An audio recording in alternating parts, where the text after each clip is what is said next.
You know, a lot of you like to run around on social media, whether you're a commenter or if you're a creator, and you like to use violent verbiage. You have a slick ass mouth. And you get away with it online. You know, most of the times people will just block you, people will ignore you, some people will engage with you, but what more can you do online? But then y'all get it twisted. Y'all take that slick ass mouth using violent verbiage out there into the real world to try to communicate with real people out there in them streets, thinking that that energy you use online won't draw back negative energy to you out there in the real world. That's why you're emboldened to go out there talking to people like that, because you get away with it online. Well, before we get into this, I'm Tabitha. If you aren't following me, hit that follow button, hit that subscribe button. I'm trying to get to 500,000 subscribers. There's this viral video going around on social media where this reporter engages in conversation with another young woman, and the topic of discussion is abortion. And when I watched the entire clip, it is clear to me that the reporter is used to using that slick ass mouth, that violent verbiage online. And so because she gets away with it online, she thought she'd be safe to do that out there in the real world. Here is just a snippet of the full clip. I'm not going to play the whole clip because we're focusing on how slick that mouth is, that violent verbiage, and the energy that she gets in response.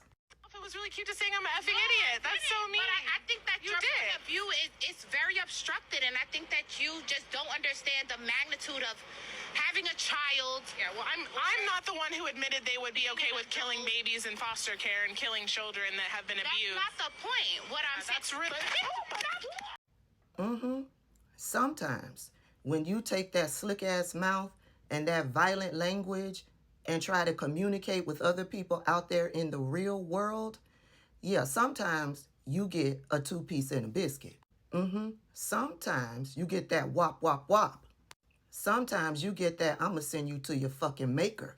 Sometimes you get that person that's going to show you better than they can tell you.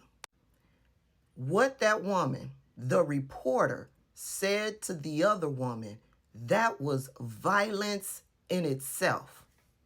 You never know what people are dealing with. You don't know that person's history. You don't know what you may trigger into someone. You don't know that person. But that reporter learned today. That language to me, what that reporter said, that was violence. That was a violent act upon that woman, if you ask me. You never know. That woman could have been raped as a child and as a result ended up pregnant and ended up having to have an abortion so that she could have a life. You never know what a person is dealing with. So what you do online will not always translate well out in the real world. And of course, now the reporter has made herself the victim. And of course, Fox News has reached out to her for a comment. To other people, I've seen this happen, but it was in a moment where I never thought this was going to happen to me. I live here in the city, and I'm very used to dealing with out-of-control protesters and abortion supporters, but there was no lead-up to this altercation. There was no lead-up. We were having a conversation, and all of a sudden, she just lets loose on my face. And to what do you attribute that, Savannah? I mean, you're having a conversation. It does sound like you're debating each other a little bit, and you didn't see this coming. Like, well, it's hard to explain another person's irrational motivations, but just she'd reached the end of the argument. She had nothing left but physical violence. It seems so. The left and many abortion supporters They don't like a differing opinion. They don't like their opinion to be challenged.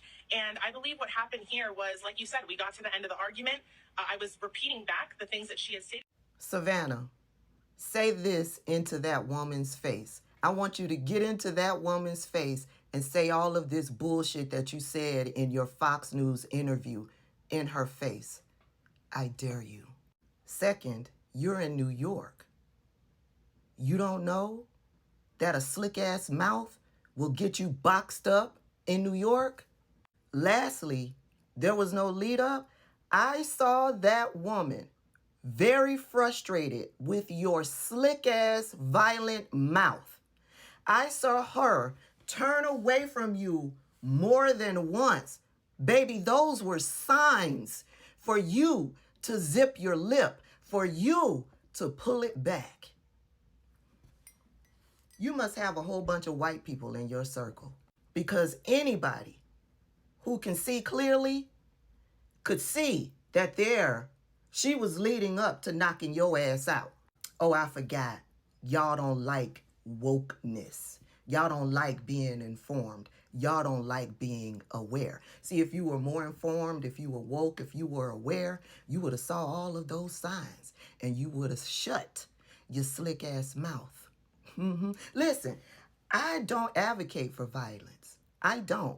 I don't look to go out into the street to box people up.